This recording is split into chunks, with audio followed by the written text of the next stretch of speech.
મિત્રો આ મેથી બિલકુલ પણ કડવી નથી લાગતી, તેનો તમને ડેમો બતાવી દઉં, એટલે કે સાબિતી બતાવી દઉં. જો એકલી મેથી લીધી છે મેં અને ચમચી ભરીને લીધી છે વધારે. જુઓ, હવે તમને હું ખાઈને બતાવું. જુઓ,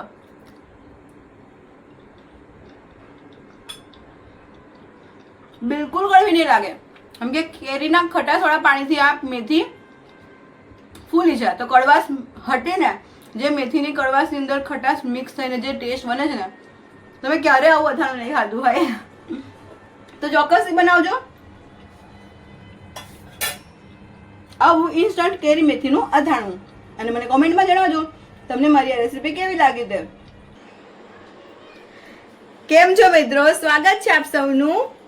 તો આજે આપણે બનાવીશું ઇન્સ્ટન્ટ કેરી અને મેથીનું અથાણું. તો એકદમ જબરદસ્ત બનશે અને હેલ્થથી ભરપૂર મળશે. તમે જે લોકો મેથી નહીં ખાતા હોય ને, તે લોકો પણ મેથીનું આ અથાણું માંગીને ખાશે, તેની ગેરંટી છે. તો આ મેથીનું અને કેરીનું અથાણું બનાવવા માટે આપણને જોઈશે સંભાર મસાલો. તો જેટલી મેથી લીધી હોય તેટલો જ સંભાર મસાલો લેવાનો છે, અને મરચું પાવડર લેવાનું. તો અહીં મેં તીખું અને મોરું એટલે કે કાશ્મીરી લાલ મરચું અને તીખું એમ એક ચમચી એટલે કે 2 ચમચી મરચું લીધું છે. હળદર આપણે 1 ચમચી ભરીને લેવાની, અને હિંગ પણ આપણે 1 ચમચી લેવાની છે.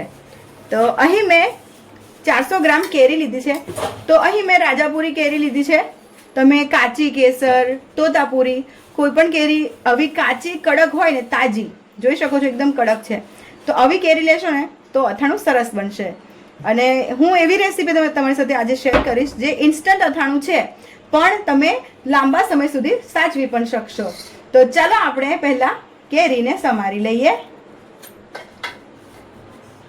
તો ઉપરનો ભાગ કાઢી નાખવાનો છે, અને તમે જોઈ શકો છો કેરી કેટલી એકદમ ફ્રેશ છે. જો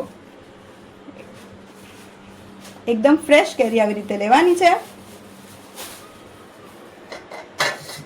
અને ઇન્સ્ટન્ટ છે એટલે આપણે જેવી પણ કટકી કરવી હોય તેવી ચાલે. તો કેરીના જેવા તમને કટકા કરવા હોય તમારે કરી લેવાના.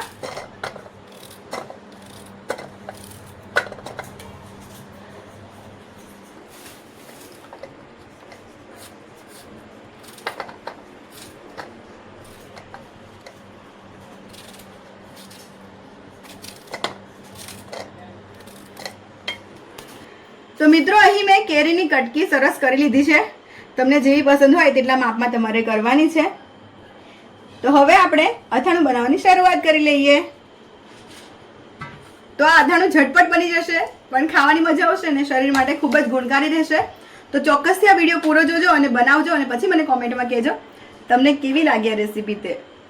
તો આપણે અહીં મેથી લેવાની છે. તો આ 150 ગ્રામ જેટલી મેથી છે, અને જેટલી મેથી છે તેટલો આપણે સંભાર મસાલો લીધો છે. 2 ચમચી મરચું પાવડર ઉમેરીશું,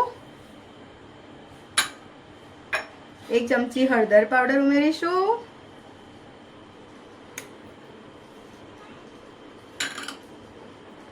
1 ચમચી આપણે હિંગ ઉમેરીશું,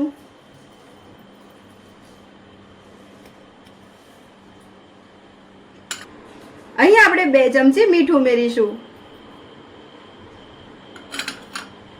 સારી રીતે બધું આપણે મિક્સ કરી લેવાનું છે.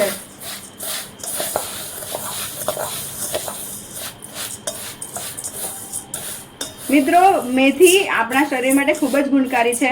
કબજિયાત મટાડે, વાળ માટે ખૂબ જ સારી છે. સ્નાયુનો દુખાવો રહેતો હોય, જેમને વાયુ રહેતું હોય, વાયુને મટાડે છે. અને મેથીના તો જબરદસ્ત ફાયદા છે ખાવાના, તમને બધાને ખબર જ છે.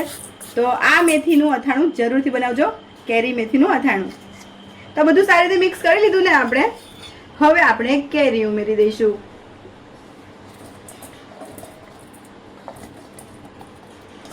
તો મિત્રો અહીં મેં 150 ગ્રામ મેથી લીધી છે, અને કેરી 400 ગ્રામ લીધી છે. જો તમે ઈચ્છો તો તમે મેથીને ચડિયાતી લઈ શકો, એટલે કે મેથીનું પ્રમાણ વધારી પણ શકો. પણ આ કેરી છે તેની અંદર મીઠું ભળતા કેરીનો જે રસ્તો નીકળશે તેના કારણે પછી કેરીનું પ્રમાણ નાનું થઈ જશે, ઓછું થઈ જશે. તો જેટલી મેથી છે તેના પ્રમાણમાં 150 ગ્રામ મેથી માપસરની છે. તો બધું સરસ મિક્સ થઈ ગયું છે.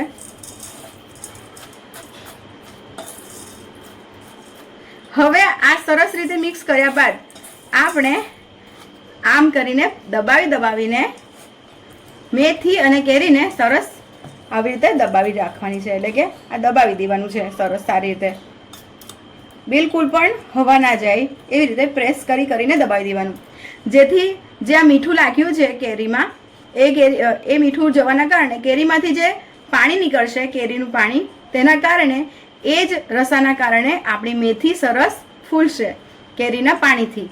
એટલે એકદમ સરસ મેથી આપણી ફૂલી જશે. તો જુઓ સરસ ફિટ કરી દીધું છે. શક્ય હોય તો હાથથી પણ તમે કરી શકો. આમ બિલકુલ પણ હવા ના જાય એવી રીતે ફિટ કરી લેવાનું છે આવી રીતે. અને હવે આપણે 2 દિવસ માટે ઢાંકી દેવાનું છે. પણ તમારે દિવસમાં 2 વાર હલાવી દેવાનું, મિક્સ કરી લેવાનું, ફરી પ્રેસ કરી દેવાનું, દબાવી દેવાનું અને ઢાંકી દેવાનું. તો ચાલો હું તમને 2 દિવસ પછી બતાવું કે આ મેથીનું અથાણું કેવું થઈ ગયું છે. મિત્રો, જ્યારે પણ તમે મેથી કેરીનું અથાણું બનાવો તો થોડુંક ઢાંકણ પર આવી રીતે વજન રાખવાનું. 2 દિવસ બહાર જ રાખવાનું છે એવું પણ ધ્યાન રાખવાનું. અને આ વજન આપણે હટાવી લઈશું. અને 2 દિવસ પછી મેં જોયું હતું ને તો થોડી મેથી ફૂલવાની બાકી હતી.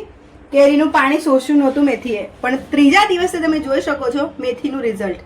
આપણી મેથી તમે જોતા જ તમને સમજાતી હશે કે કેવી સરસ ફૂલી ગઈ છે. એક એક દાણો સરસ કેરીના પાણીથી એકદમ સરસ ફૂલી ગયો છે. જો તરત જ તૂટી જાય, તરત જ. તો આપણે આવી રીતે મેથી કેરીનું અથાણું બનાવવાનું છે.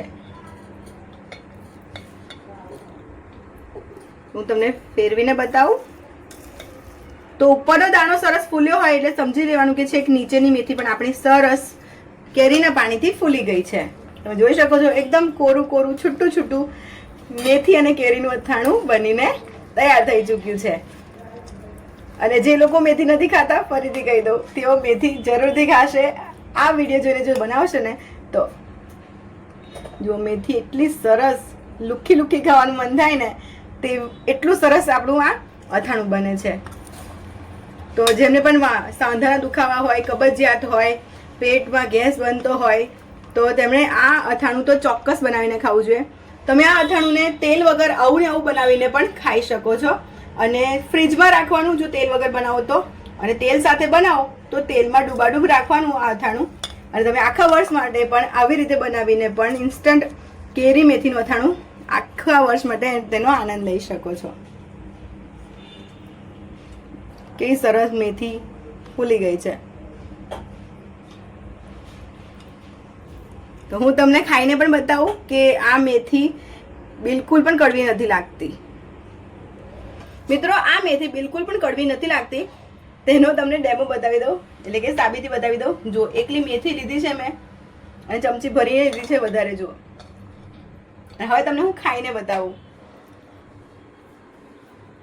જુઓ,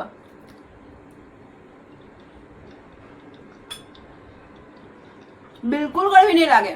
કેમ કે કેરીના ખટાશવાળા પાણીથી આ મેથી ફૂલી છે. તો કડવાશ હટે ને, જે મેથીની કડવાશની અંદર ખટાશ મિક્સ થઈને જે ટેસ્ટ બને છે ને, તમે ક્યારે આવું અથાણું નહીં ખાધું હોય તો ચોક્કસથી બનાવજો આવું ઇન્સ્ટન્ટ કેરી મેથીનું અથાણું. અને મને કોમેન્ટમાં જણાવજો તમને મારી આ રેસીપી કેવી લાગી તે. તો મિત્રો, ફરીથી મળીશું એક મસ્ત મજાની રેસીપી સાથે. ત્યાં સુધી તમારું ધ્યાન રાખજો. આવું સરસ મજાનું હેલ્ધી કેરી અને મેથીનું અથાણું બનાવજો. Love you all.